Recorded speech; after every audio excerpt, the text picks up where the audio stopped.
Okay, so the heading, hiring is broken, or the trust in hiring is broken. It's a little bit dramatic, but I wanted to get you guys on the call. So hence it was a little bit risque. Hopefully no one is offended.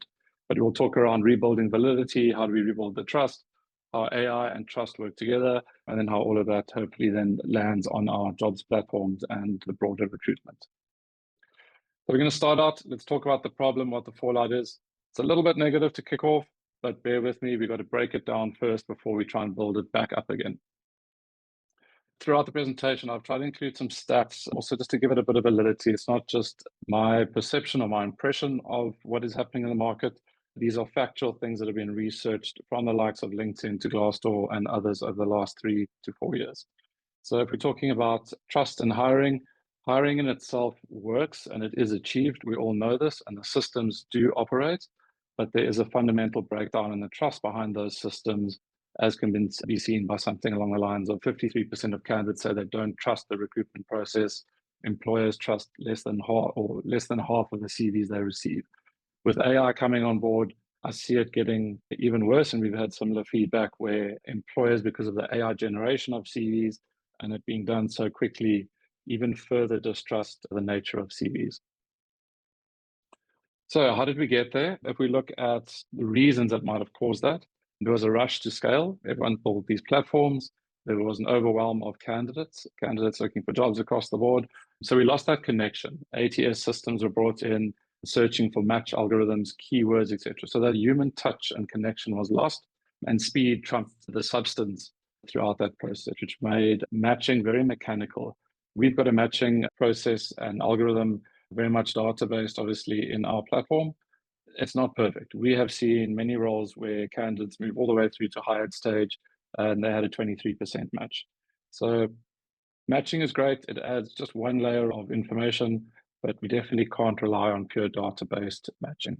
So all of this led to recruitment and hiring becoming quite transactional with that disconnect, as I said. I mentioned here around friction. I'll talk a little bit later around how I believe hiring doesn't need less friction. Hiring needs more friction, provided each friction point adds value into the process. Okay, so this is a summary around why we lost trust. A big thing that happens at scale and with volume is that you get visibility. So we see all the candidates, we see all the jobs, but with that comes a lot of noise.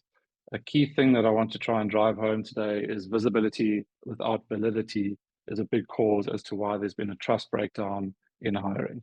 So the big aim is to bring back that validity. What is the concrete underlying fundamental of that human, of that CV, of that job, of that employer, not just the data that's underlying the application or the job offering. Okay, so here's just a couple more stats just to reinforce that breakdown of trust that we believe or see has occurred. Employers can't trust CVs or job boards. 70% of employers either don't trust the CVs or the claims therein, or the facts that candidates are stating in interviews. And in the vice versa, or the inverse of that, candidates, when they log on to job boards, because of jobs expiring or even ghosting happening at the employer level, 48% of job seekers doubt that job ads are real. Now, that for us as owners of jobs boards is it's fundamentally something that we need to change. We need to be able to shout it from the rooftops that if there's a job on our platform, it is a valid job, that we know that there's a client behind that is actively hiring. One of my big frustrations is jobs that are posted, but there's no real hiring intent behind that. So we need to keep an eye on the practice of hiring. Is it being done ethically, or are employers out there driving traffic to their site or trying to create talent pools outside of an actual job that exists? For recruiters, I'm not sure how many recruiters per se are on the call, but there's going to be a long tail of recruiters coming about now due to the economic circumstances around the world. And unfortunately, recruiters have acted as or been caught in the middle between the distrust between employers and candidates. So what then happened as an overreaction to the distrust? More and more hoops and layers were brought into the process. We're seeing longer lead times in hiring. Employers are insisting on assessments, and assessments that are almost becoming unpaid project work. I recently posted something, anything longer than 2 hours becomes too much. And I think as intermediaries between candidate and employer, we need to keep that in check and ensure that assessments are fair and are actually being completed. So there's a stat there on the right, 40% of assessments were abandoned during the process. Now, I know employers might argue that that weeds out the bad candidates. Yes, it does. But we're also seeing some of the top candidates not being prepared to complete excessive assessments. And that's having a real knock-on effect in that you're actually losing top talent in trying to do that. So yeah, candidates are disengaged, and we've tried to automate trust using big data, matching algorithms, big platforms, but that's actually had a knock-on effect where the human touch has been lost. Okay, is everyone still good? That was the bad part. Hopefully from here, we rebuild the hope and we look towards how do we get this back. Okay, so people hire people. We can use algorithms to facilitate and to assist in that process, but ultimately it's human connection and humans that are making that final decision. As I say, recruitment should feel relational and not robotic. And companies that put their brand and their hiring process the priority and at the forefront of what they're all about, they have a 70% better hiring quality. So a big part of our platforms needs to become brand centric. How are we allowing this employer to showcase their brand, to enable them to really connect with the candidates on the other side of that application? Okay, as I say, we're still learning and we're experiencing this, trying to see all the things that drove us to pivot.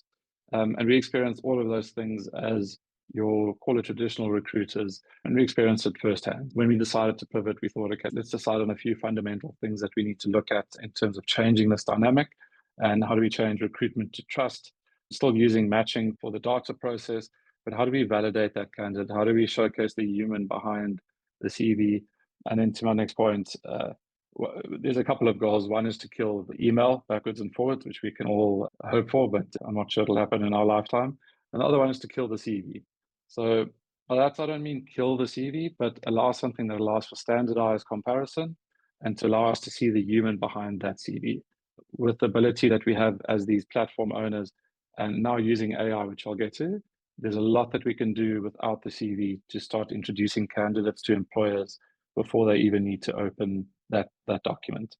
There'll also be a lot around referrals and network-based hiring, and there's a big shift towards how do you tap into your network and use that to generate applications. Okay, so humanizing the candidate profile. I think I've spoken about the issues with CVs. We've all looked at enough CVs, I think, in the past to hopefully agree that it's a challenge comparing CVs, and how do we now look at changing that? Bringing in culture fit. AI has allowed us to use video analysis, voice analysis, the concept of upfront references. So this, again, speaks to the trust layer that we're trying to bring into platforms. So if you look at the traditional hiring process, it's normally only at point 99 that references are engaged to validate the hire. I believe there's a lot of value that we as platform owners can install into the process by saying, let's get these references upfront. Let's build it into our platform. Let's show the employer that this candidate has been trusted elsewhere before we trust them.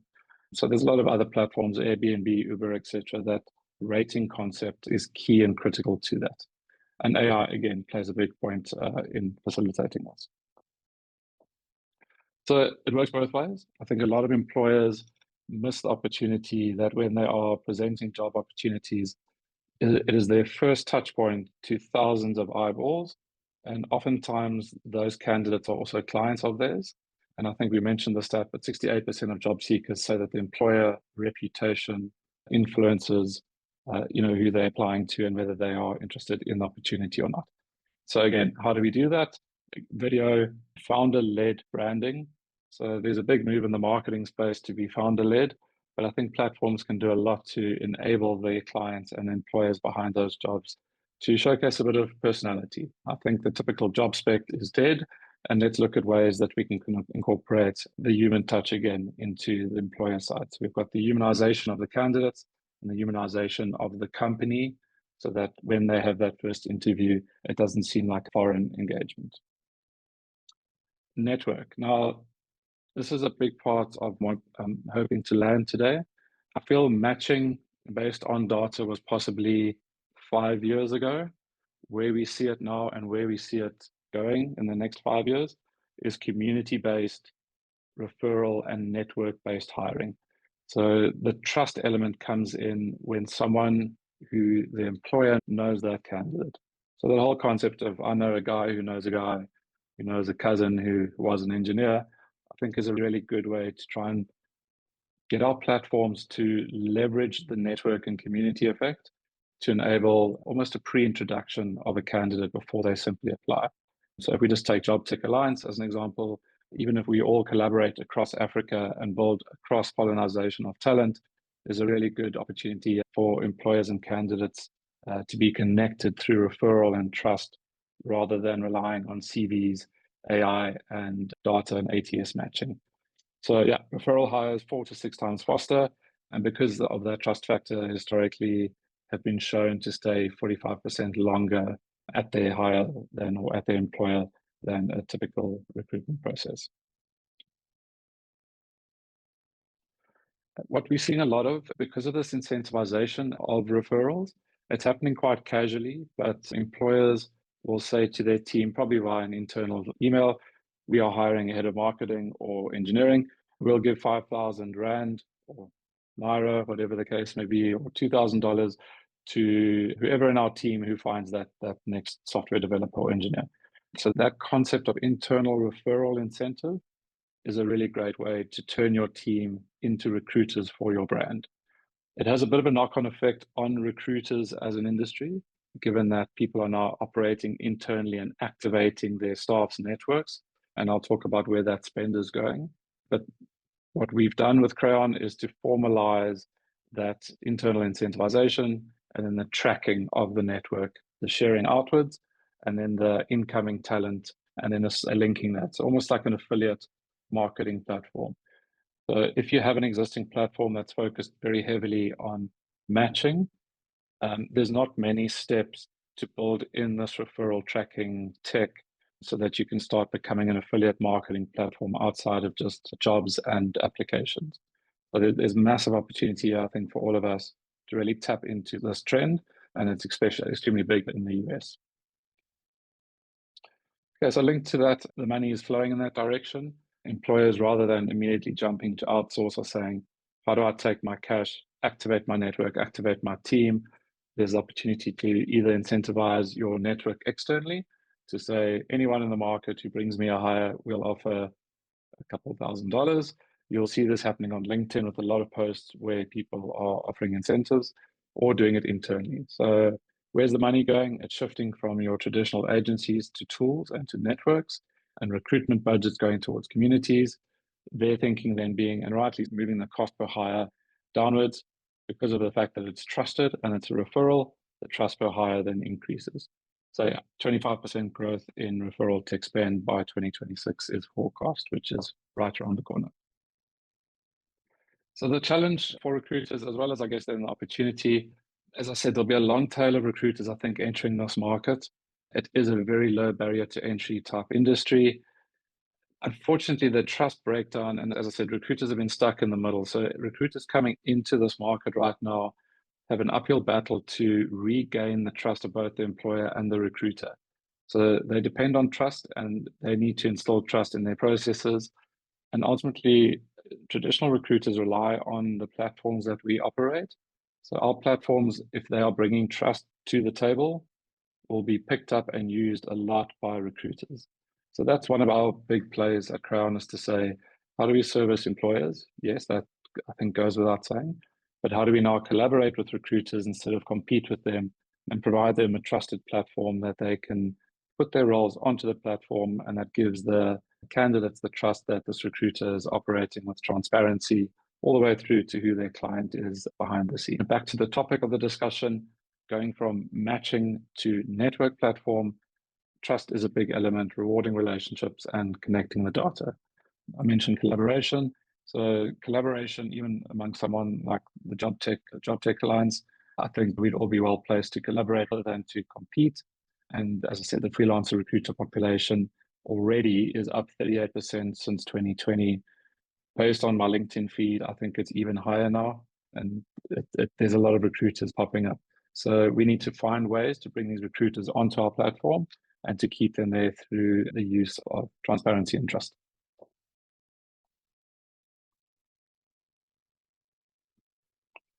Okay, I'm not going to speak too long around this. I think it's been implied in a lot of what I said.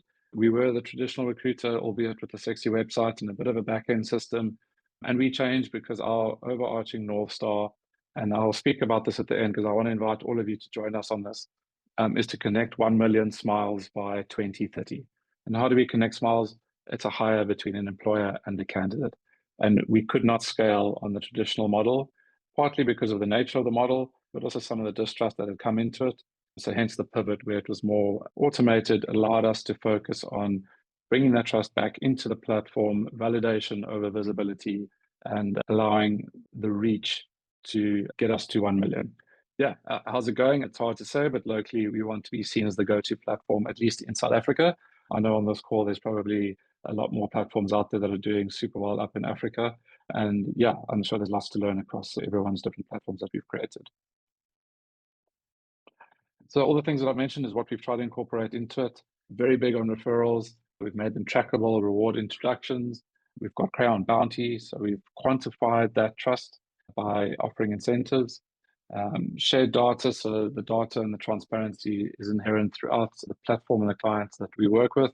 The humanization of profiles is a massive part, so it's videos, AI analysis, and I'll talk about AI now, but I think people fear AI and that it erodes the human element, but we're seeing a lot of CVs that would have been thrown out because they are badly structured, that are saved and put forward to interviews because AI found the summary and the key aspects of that human and brought it to the fore.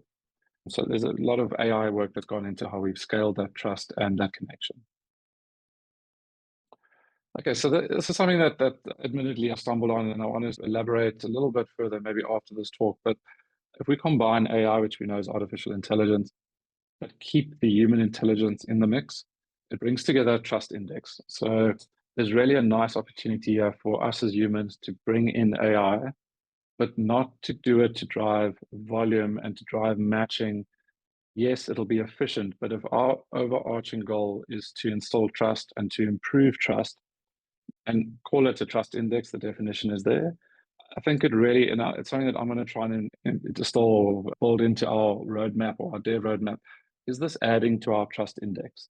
If we're using AI, let's bring in the human element to increase the trust. So a little catchphrase at the bottom, the humane model, and that's humans and machines working together. So maybe I can leave that with you when you guys are building and connecting. Let's try and increase that trust index. Okay, so the role of AI, as I said, AI summaries can often humanize CVs where the candidate themselves weren't able to articulate their skills and their experience. AI video, yes, it is maybe a conversation with a robot, but it's a video that a candidate would not have recorded in the traditional climate. So again, it gives them an opportunity for that employer or us as platform owners to meet and greet that candidate and to see the personality behind the CV. Big aspects with AI culture. I spoke a bit earlier, it was on the slides earlier, around culture add over culture fit, because culture ultimately is the sum of the parts. Each person that joins a team adds to that culture. So AI can't replace the human instinct, but it can turn us into data-driven, human-first trust index builders, to go back to the previous slide. Okay, so jobs boards, which I think is more pertinent and relevant. And we were guilty and probably are still guilty of this. We chase reach, we chase visibility, and we aim to get people onto our site because that then allows us to close roles. But yeah, we sold and we do sell visibility. What I would challenge all of us to try and do is to build trust engines and deliver validity. So although we built on volume and reach, let's build towards the trust index. And I think our conversion will improve over time if we make that our North Star. So visibility gets you seen and validity gets you higher. And the market, as I said, is shifting to, and this again goes back to the referrals and the network, who's known, who can be trusted, and not just who is listed on the platform. So what a lot of AI and a lot of data and platforms like ours have enabled is big volume and quick matching, but that's actually created overwhelm for our clients. So I think a lot of clients almost would prefer fewer or lower volume, fewer candidates, but higher trusted validity of candidates in order to make a hiring decision. Okay. So I think a lot of this is summarized to the economics of trust compounds efficiency. And although it sounds like a soft factor, I'm a typical A type. Talking about soft factors is maybe foreign to me, but trust is still profitable. Trust is a new performance metric, and it's actually becoming a hiring currency. So if you see trust and the soft factors in that light, it really can become something that is quantifiable. Linked back to the referrals in the network, 5 times faster, 45% higher retention. So I think in closing, our North Star when we set out on the pivot was to connect 1 million smiles by 2030. It is bold, it is out there, but I think with a collaborative approach and hence the word together, if we track this metric and maybe Maguire and Chris, we can look at doing this as a combined Jobtech Alliance, let's connect 1 million smiles by 2030 across our various platforms and make it a collaborative, community-based effort. That's it. Thank you, guys. If there's any questions, please shoot and fire away. One last thing in the slide deck that I'm sure Maguire will share with everyone, a lot of the stats that I mentioned, as well as 50 others, I'm going to dump in here as an addendum. And there's a lot of really interesting things that really highlights the track record and history as to why I've said that I believe trust in hiring is at least dysfunctional and the direction that it's moving towards. But that I'm not going to bore you with in this talk. Yeah, I think if you're in a physical room, we would give you a big round of applause. But I think with all the floating love emojis there, I think could tell like a lot of people like resonated with what you're talking about and also on time. So it means we have time for questions. I see some have been posted on the chat. I think the first one we're seeing is around like how the data or experience shifted for your target audience when you moved to the sort of like the networked recruitment platform. That's first question. Yeah. I think that the biggest benefit in bringing data into the process was the fact that we were able to expose that to the employers directly. So indirectly, the CV has been moved backwards and people are using the videos, they're using the data to first assess the candidate and then only looking at the CV to validate what's been put forward. So in that sense, that's how the data and the experience has shifted. Previously, we would share CVs, whereas now we are inviting clients, employers onto the platform. The data is highlighting who the candidate is. The video is bringing the personality as a secondary layer. And then they are looking at the CV to say, okay, cool, that sounds amazing. Let's see what else this candidate has done. So I think that's been a big change in the pivot. She also asked about incentivize employers to use the platform. There's been a big, and there's a lot of work around marketing, and this is somewhere where we need to do better. But to highlight to employers that there are other alternatives in terms of maybe traditional recruitment, but also how you can work with traditional recruiters through a platform that enables it, and also how they can use their own team to hire. So we're not saying to you, spend money to hire, but give money to your team. We'll just act as the tool. So we've had to change our own mindset from saying, okay, we are recruiters to saying we are just the tool to enable hiring. So we don't mind which tree you want to plant. We'll be the spade that digs the hole for you to make it happen. So that's been quite a big shift, but that's also been an incentive for employers to join. Sorry, Chris, I see you've got your hand up. Go ahead, Chris. Amazing. Thanks so much for the presentation. It's really interesting. I shared a resource in chat of a blog we wrote 3 years ago, which you just transformed into life, Derek. It's worth it.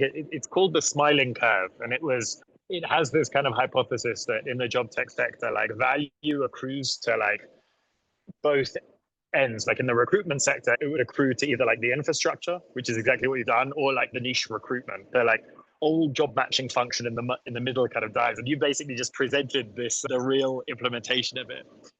So and it's interesting just to say out loud for anyone else in the room, like we've seen a similar sort of phenomenon happening in other parts of the job tech sector where like we see value accruing away from marketplaces to like either the like niche companies that go deep in individual verticals or like the ones that live in the infrastructure layer. Just understanding like maybe obviously you're in a relatively early stage of it and you're not yet a monstrous monopoly or a wonderful monopoly, but like one of the kind of implications of this is like understanding what it means for like the lay of the land in terms of jobs boards and recruiters. Do you see it that like ultimately that like you guys aim to provide the one like infrastructural rails and then there are more recruiters, and you just have less of those kind of traditional job matching platforms in the middle? Or like, how do you think it impacts the ecosystem, I guess? Yeah, I think you hit the nail on the head, Chris. That has been our hardest challenge and remains our hardest challenge, is not the tech and the build, which I always thought it would be. It's the marketing positioning of what we are. And I'm sure a few others might have this issue around what is our platform? Are we a matching? Are we a recruiter? And because of that pivot, we've moved from saying we are recruiters with a sexy website to saying, okay, we are now the infrastructure. So, have we lost clients that looked at us as recruiters? And now we need to find the clients that look at us as infrastructure. So that has been really a hard part, is how do you position your platform in this market across that spectrum that you mentioned, from recruiter to infrastructure. What we're seeing and what we're trying to lean into is, and again, this is not meant to offend, but lazy hiring. So people do not want to post jobs. They do not want to log on to platforms and go through the process. They literally want to write a WhatsApp message and put it onto a community group and hope someone sends them someone that's relevant. So that's where the hiring has gone. There's such fatigue in the process that the investment in going through the process is minimal. So we've had to try and adapt, and again, use AI with integration to build specs and to create, like, capture WhatsApp posts to build an entire spec and to post that job. But yeah, if you ask me right now, we are going through a transition phase, servicing both sides of the market, but ultimately wanting to scale to the point where the infrastructure becomes the primary source of revenue and our North Star, and other recruiters can use us and use the infrastructure, and where needed, they can tap into our network of talent partners if they have a need for traditional recruitment. Yeah. So you have a question from around, you talked about the referral-based network, like Edge, especially for employers, but also for like job seekers.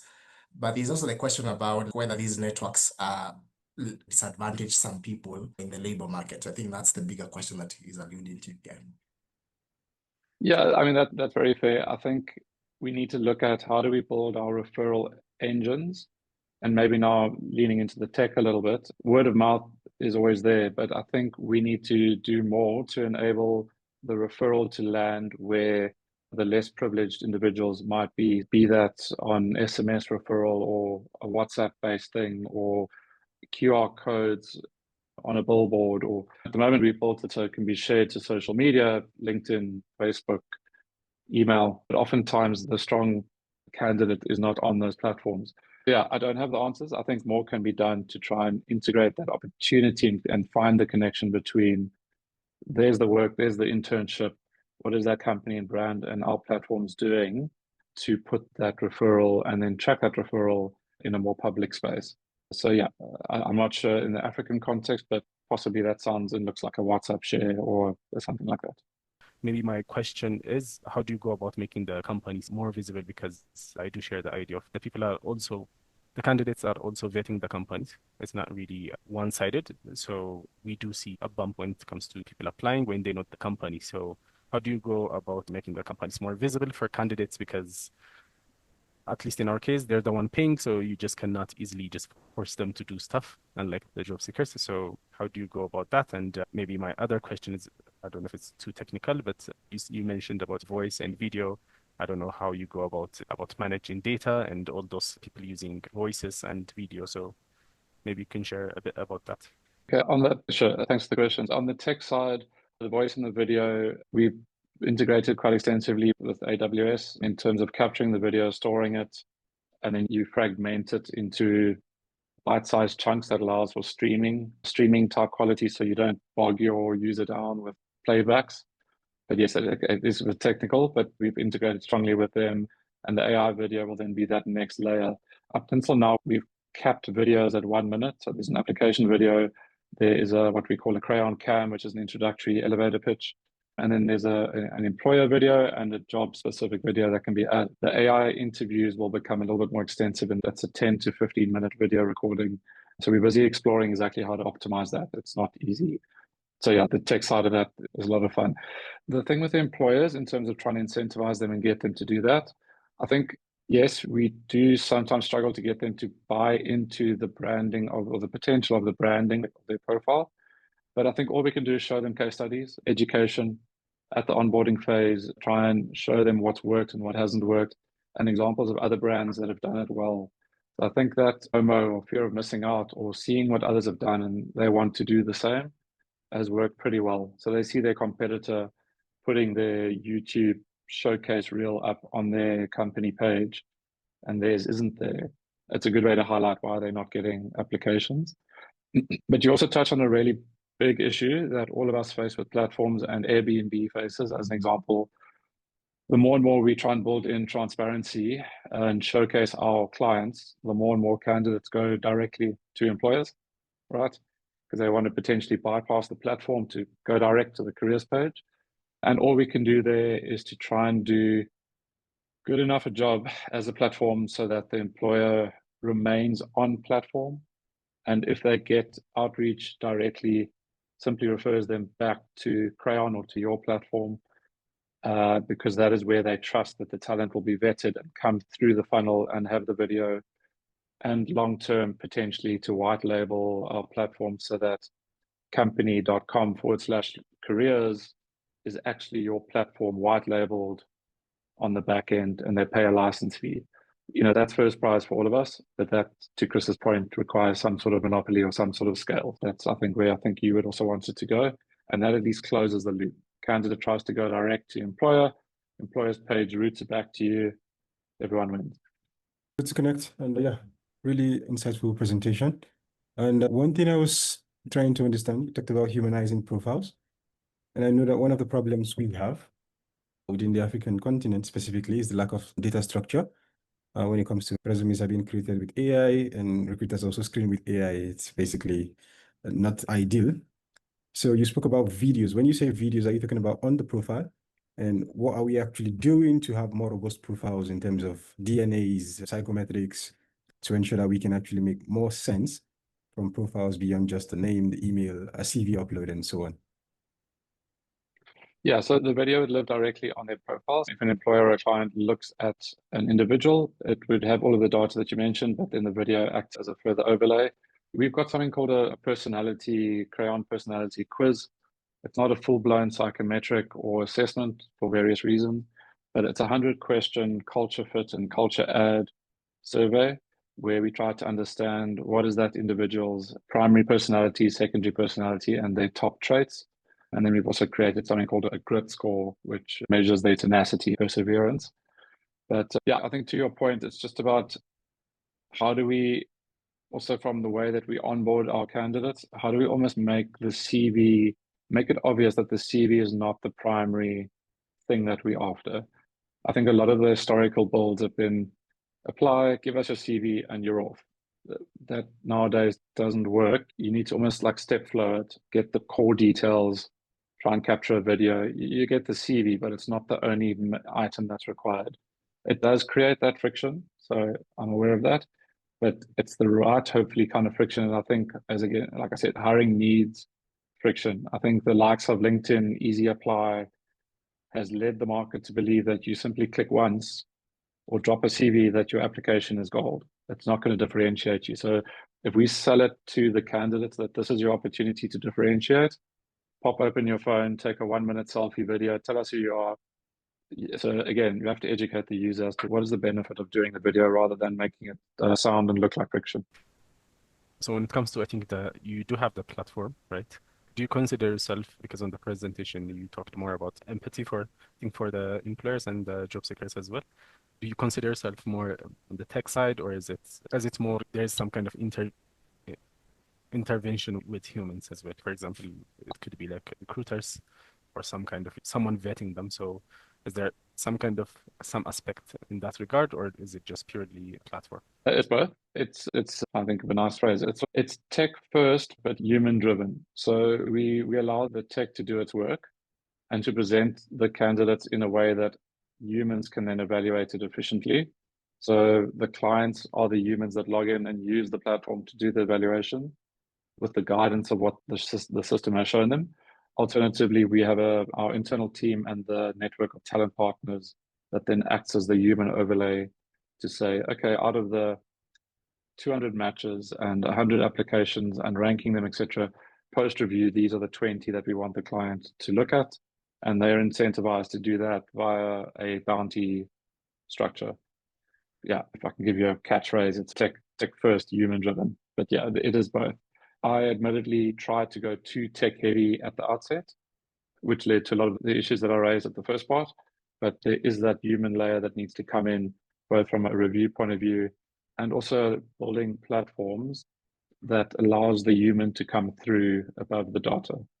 I think, at least for me, this has been very deeply valuable. And I think one key takeaway that I can brag about after this call, whenever I'm speaking to anybody, I can be like the future platforms that win won't just connect people, but they'll make trust visible, verifiable, and scalable. And that's going to be a big part of the new job that Jobtech platforms will play going forward in a world of AI, in a world where there are countless number of WhatsApp groups. So it's going to be a big part thinking about how you can embed trust into the core of your platform. So I think we can all agree that we've learned quite a lot. And so I just want to say a very big thank you to Derek for sparing your time, prepping for this session, sharing, and most importantly, sharing what you've learned over the span of building Crayon. I think this is what community is all about. Thanks everyone that joined. I think we all have a really great opportunity building these platforms in Africa to go up against the likes of LinkedIn with all of their hiring. And if we don't just automate trust, we've got to earn the trust. And I think, as you said, trust is the